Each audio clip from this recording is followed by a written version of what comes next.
Management of sagittal malocclusions. Class 2 malocclusion. The class 2 malocclusion regarded as the second most frequent and prevalent malocclusion that occur after the crowding malocclusion. The class 2 malocclusion, it's according to angle classification called the distal occlusion. That means the mandibular first molar occlude distally to the maxillary first molar, where the mandibular buccal groove occlude distally or posteriorly to the mesial-buccal cusp of the maxillary first molar. The class 2 malocclusion also divided according to the incisor proclination into class 2 div 1 or class 2 division 1 and class 2 division 2. In the class 2 div 1, the incisors are proclined with increase in an overjet. In class 2 div 2, there is a retroclination of the upper incisors and the overjet is minimum or limited, but the overbite is increased. In the class 2 div 2 malocclusion, the maxillary incisors are retroclined in the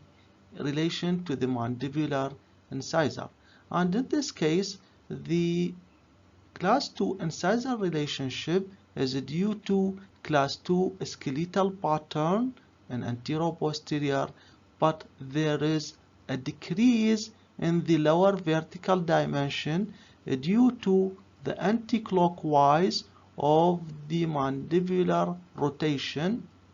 with horizontal growth of the mandibular rotation and the small gonial angle and small ramus. In this case, the lower incisors will lose or lack of the occlusal stop for the eruption and cause over eruption of the mandibular incisor and cause a deep bite, and sometimes it's a traumatic deep bite. In some cases of class 2 div 2 malocclusion, the upper incisor continue to eruption and cause trauma to the labial gingiva of the mandibular incisor, and in this case called a bitraumatic deep bite. The class 2 div 2 characterized by a skeletal deep bite due to convergent rotation of the mandible or anti-clockwise rotation of the mandible with horizontal growth pattern of the skeletal jaw bases, and this goes to loss or lack or occlusal stop between the mandibular and maxillary incisor and deepening of the bite and bitraumatic deep bite. The soft tissue of the class 2 div 2 malocclusion characterized by competent lip, but there is a high lip line due to the reduced lower vertical dimension. The reduced vertical dimension caused the lower lip to act on the labial surface of the maxillary incisor and cause the retroclination of the maxillary incisors. In addition, the deep labiomental sulcus due to the decreased lower vertical dimension. Class 2 div 2 malocclusion also classified into type A, type B, and type C. Class 2 div 2 type A, all the four maxillary incisors are palatally tipped or retroclined with normal maxillary canine alignment. In type B of class 2 div 2 malocclusion, only the maxillary central incisors are retroclined and the lateral incisors are proclined or labially tipped. In type C, all the four maxillary incisors with the canine are palatally tipped or retroclined. The difference between the type A and type B and type C is due to the action of the lower lip on the central and lateral and canine. And in this case, in case of type A, the action of the lower lip is on the upper central and lateral incisors, while in type B, the action of the lower lip is only on the maxillary central incisors, while the lateral incisors and canine are escaped from the action of the lower lip and not cause retroclination of the lateral and canine. In type C, all the four incisors with the canine are under the action of the lower lips that cause the retroclination of the four incisors with the canine in type C. And the action of the lower lip in this case is due to the decrease in the lower vertical dimension. When the lower vertical dimension is decreased, the action of the lower lip is more on the anterior teeth. The feature of a class 2 div 2 malocclusion is squared round face due to the short lower vertical dimension and the horizontal growth pattern of the mandible with deep labiomental sulcus or deep labiomental fold and prominent chin. The gonial angle is small in class 2 div 2 and the masseter muscle and temporalis muscle exert an extra force on the dentoalveolar structure due to the deep vertical dimension. Of a class 2 div 2 malocclusion include correction of the interincisal angle in addition to the correction of the deep bite. The increased interincisal angle in class 2 div 2 is due to the over-eruption of the mandibular and maxillary incisor and retroclination of the maxillary incisor due to the absence of the occlusal stop between the mandibular and maxillary incisor. Class 1 occlusion, the interincisal angle should be 135 degrees to provide a normal occlusal stop between the mandibular and maxillary incisor to provide a correct incisor relationship with normal overjet and overbite. The increased interincisal angle should be corrected by either fixed or removable orthodontic appliance.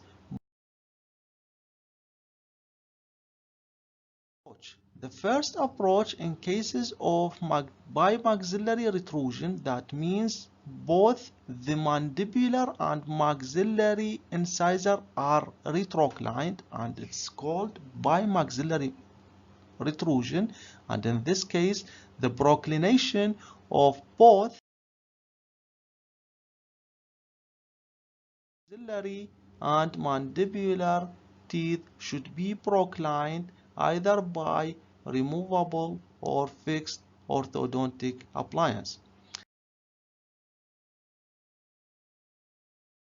Incisal angle in cases of severe class 2 malocclusion is by proclination of the lower incisors and torquing of the root of the upper incisor lingually or palatally by fixed orthodontic appliance. Incisal angle is by proclination of the maxillary or the upper incisor anteriorly, either by removable appliance or fixed orthodontic appliance, to change the class 2 div 2 malocclusion into class 2 div 1 malocclusion. by increasing the overjet and correction the interincisal angle, then treatment of the case as a class 2 div 1 by one of the approach that used in the treatment of class 2 div 1, either by growth modification or camouflage treatment, or in severe cases by orthodontic and orthognathic surgery. The correction of the interincisor angle will provide an occlusal stop for the mandibular and maxillary incisor to prevent the relapse of the deep overbite and retroclavian.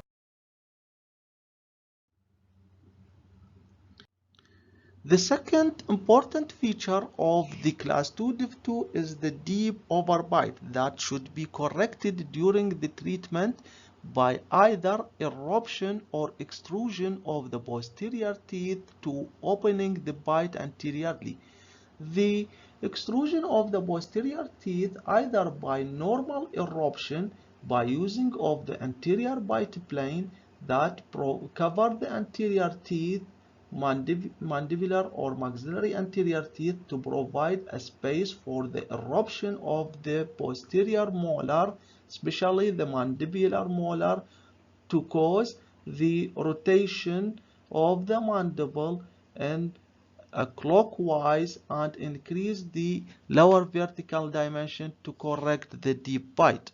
or by extrusion of the maxillary molar, and in this case the extrusion of the maxillary molar by using of cervical pull headgear that cause downward and backward movement bodily of the maxillary first molar to opening the bite anteriorly by using a tube soldered to the Adam's clasp of removable appliance or a fixed orthodontic appliance. The correction of deep bite in class 2 div 2 cases also can be achieved by true intrusion of the anterior teeth by fixed orthodontic appliance, by intrusion of the maxillary incisors or mandibular incisor to correct the deep overbite, and in this case the correction of the deep bite only by true intrusion of the anterior teeth without extrusion of the posterior teeth. The decision of the use of appliance for intrusion of the anterior teeth or extrusion of the posterior teeth depend on the vertical dimension of the lower facial height and the action of the lower lip on the incisors, in addition to the rotation of the mandible, and if there is a remaining growth for the patient. For example, when the patient is before the maximum growth spurt and there is enough growing for the mandible in a clockwise rotation, in this case we prefer to use extrusion of the molar over the intrusion of the molar. While in adult patient where there is no growth for the mandible, the preferred treatment approach for the correction of deep overbite is true intrusion of the maxillary and mandibular incisors with fixed orthodontic appliance. The removable orthodontic appliance can be used in a combination with the fixed orthodontic appliance by free the space anteriorly for the bonding of the fixed orthodontic appliance in the mandibular arch, because the retroclined incisors cause a debonding of the mandibular fixed appliance, and in this case the removable orthodontic appliance open the space anteriorly for the correction of the mandibular incisors by proclination of the mandibular incisors. Then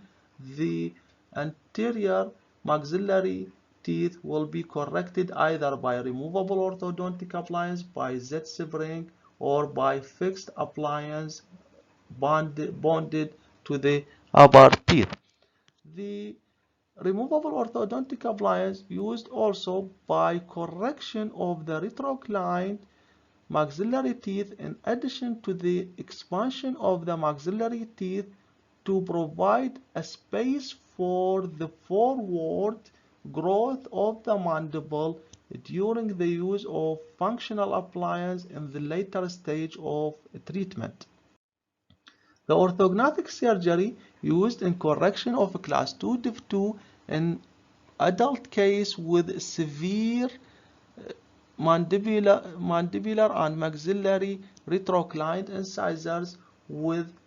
reduced lower vertical dimension. The retention of the class 2 div 2 should be permanent retention with the prevention of an increase in overbite by provide a good occlusal stop for the mandibular incisors by correction the interincisal angle and retaining any derotated teeth, especially the lateral incisor, which be mostly rotated in class 2 div 2 cases, and maintaining the alignment of the proclined lower labial incisors when the proclination of the lower incisors in an approach for the correction of the interincisor angle and the correction of class 2 div 2. Thank you.